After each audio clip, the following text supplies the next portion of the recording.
ঘরের মধ্যে জিনেরা সবচাইতে বেশি কোথায় থাকে, কোন জায়গাতে থাকে, কেন থাকে, এবং ঘরের বাইরে জিনেরা সবচাইতে বেশি পরিমাণে কোন জায়গাতে থাকে, সেগুলো সবই বলে দেব আপনাদেরকে একটা একটা করে ইনশাআল্লাহ।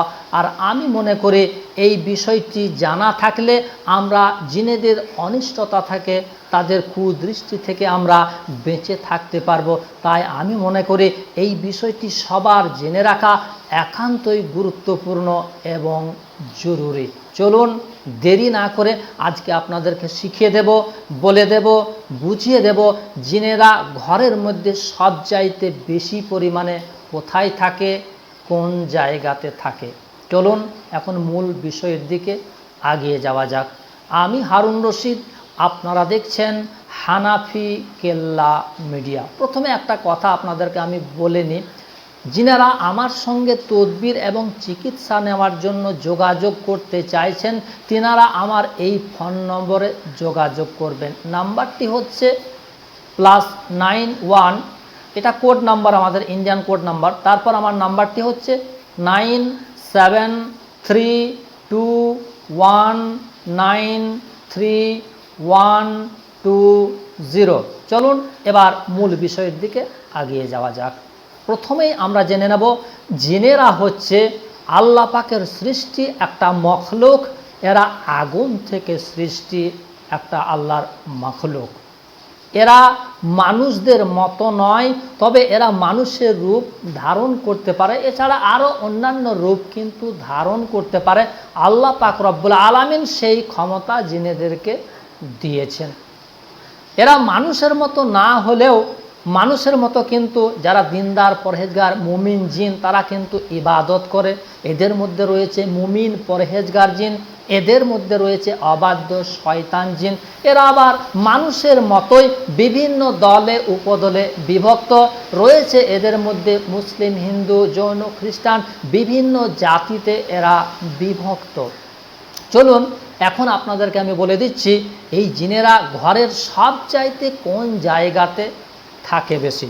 নাম্বার 1, যে ঘরটি বহুদিন ধরে, দীর্ঘদিন ধরে ফাঁকা পড়ে রয়েছে, যে ঘরটিতে মানুষ বসবাস করে না, এক কথায় জনব মানবহীন শূন্য ঘর, শূন্য স্থান, এই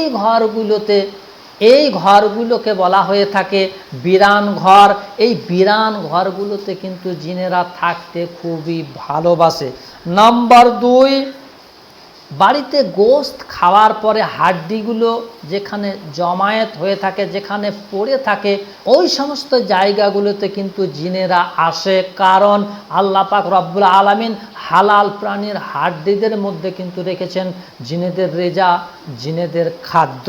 নাম্বার 3, যেসব বাড়িতে ছবি টাঙানো থাকে, মনে রাখবেন যে বাড়িতে জীবজন্তুর ছবি টাঙানো থাকে ওই বাড়িতে কিন্তু রহমতের ফারিস্তা প্রবেশ করবে না, ঢুকবে না। আর যে বাড়িতে রহমতের ফারিস্তা প্রবেশ করবে না, ঢুকবে না, সে বাড়িতে কিন্তু খুব আসানির সাথে শয়তান জিনগুলো প্রবেশ করে যাবে। নাম্বার 4, যে বাড়িতে বিছানা করার পর সেই বিছানাতে আর কেউ শয়ন করে না, বিছানাটা পড়ে থাকে 2 দিন, 4 দিন, 10 দিন, 12 দিন, 15 দিন, এইরকম ফাঁকা বিছানা পেলেই কিন্তু জিনেরা এসে সেখানে বসবাস করতে শুরু করে দেয়। নাম্বার 5, বাড়ির পায়খানা বাথরুমে আল্লাহর নবী সাল্লাল্লাহু আলাইহি ওয়াসাল্লাম বলেন, তোমরা যখন পায়খানা বাথরুমে যাবে তখন তোমরা আল্লাহুম্মা ইন্নী আউযু বিকা মিনাল খুবুসি ওয়াল খাবাইস, অর্থাৎ এই দোয়ার ভিতরে আল্লাহর নবী সাল্লাল্লাহু আলাইহি ওয়াসাল্লাম আমাদেরকে শিখিয়ে দিয়েছেন দুষ্ট, খুবুস, খাবাইস, খান্নাস এদের অনিষ্টতা থেকে তোমরা এই দোয়াটি পড়ার মাধ্যমে আল্লাহর নিকটে আশ্রয় প্রার্থনা করো। অতএব কথা হচ্ছে প্রত্যেকটা পায়খানা বাথরুমে কিন্তু জিনেরা থাকে। আর যে বাড়ির পায়খানা বাথরুমগুলো বেশি নোংরা থাকে সেই বাড়ির পায়খানা বাথরুমগুলোতে কিন্তু সবচাইতে বেশি পরিমাণে খুবুস, খাবাইস, খান্নাস জিনগুলো থাকে। নাম্বার 6, যে বাড়িতে ড্রেনে ময়লা আবর্জনা জমে থাকে, নোংরা পানিগুলো জমে থাকে, সেই বাড়ির ড্রেনে কিন্তু জিনেরা থাকে। নাম্বার 7, গোশতের চর্বি লাগানো কাপড়। আমরা গোশত খাওয়ার পর, তরকারি খাওয়ার পর চর্বিযুক্ত হাতটা আমরা কাপড়ের মধ্যে মুছে দিই, আর সেই কাপড়টাকে আমরা কোথাও ঝুলিয়ে রেখে দিই, কোথাও ফেলিয়ে রেখে দিই। মনে রাখবেন, এই চর্বি লাগানো কাপড়ে কিন্তু জিনেরা থাকতে খুবই ভালোবাসে। নাম্বার 8, যে ঘরে নামাজ এবং কোরআনের তেলাওয়াত হয় না সেই বাড়িতে কিন্তু জিনেরা থাকতে ভালোবাসে। ঘরের এই সব জায়গাগুলোতে কিন্তু জিনেরা থাকে বেশি। এবার আসি ঘরের বাইরে কোন জায়গাগুলোতে জিনেরা সবচাইতে বেশি পরিমাণে থাকে। নাম্বার 1, মানুষেরা বাড়ির ময়লা আবর্জনাগুলো ঝাড়ঝুড় দিয়ে একটা জায়গায় একত্রিত করে দেখবেন বাইরে একটা ভাগাড় জায়গা রয়েছে, সেখানে গিয়ে ফেলিয়ে আসে। ওই সমস্ত ভাগাড়গুলোতে যে নোংরা আবর্জনার স্তূপগুলো থাকে, ওই সমস্ত ভাগাড়ের নোংরা আবর্জনাময় স্তূপগুলোতে দুষ্ট প্রকৃতির জিনেরা কিন্তু থাকে। নাম্বার 2, হাসপাতালে যেখানে রক্ত লাগানো কাপড়গুলো, এছাড়া বিভিন্ন ধরনের নোংরা আবর্জনাগুলো জমা করে রাখা হয়, ওই সমস্ত নোংরা আবর্জনার স্তূপগুলোতেও কিন্তু জিনেরা থাকে। নাম্বার 3, দুর্গম উঁচু পাহাড় পর্বতগুলোতে কিন্তু জিনেরা থাকে। নাম্বার 4, শ্মশানে যেখানে মৃত মানুষদেরকে দাহ করা হয়, সমাধিস্থ করা হয়, ওখানে কিন্তু জিনেরা থাকে প্রচণ্ড পরিমাণে। নাম্বার 5, কবরস্থানেও কিন্তু জিনেরা থাকে বেশি। নাম্বার 6, ছোট ছোট গর্তে। আল্লাহর নবী সাল্লাল্লাহু আলাইহি সাল্লাম বলেন, তোমরা ছোট ছোট গর্তগুলোতে খবরদার পেচ্ছাপ পায়খানা করবে না। তার কারণ ছোট ছোট গর্তগুলো হচ্ছে জিনেদের আবাস স্থল। সেখানে থাকার কারণে আমি যদি পেচ্ছাপ পায়খানা করে দিই, তারা রাগান্বিত হয়ে সেই ব্যক্তিটার উপরও কিন্তু চড়াও হয়ে যাবে।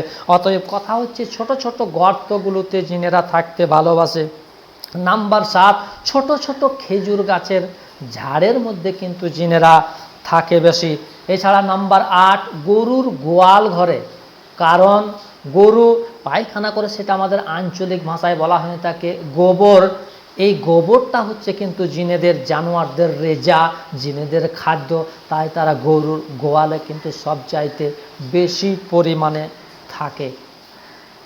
এই জায়গাগুলোতে অর্থাৎ ঘরে এবং বাইরে কোথায় কোথায় জিনেরা থাকতে ভালোবাসে সেগুলো আপনারা জেনে গেলেন।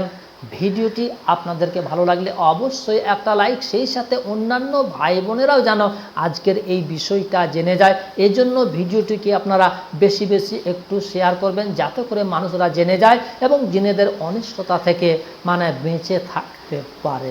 আজ এই পর্যন্তই, দেখা হবে পরবর্তী আবার অন্য কোনো ভিডিওতে ইনশাআল্লাহ। সে পর্যন্ত আপনারা সকলেই ভালো থাকুন, সুস্থ থাকুন। ধন্যবাদ।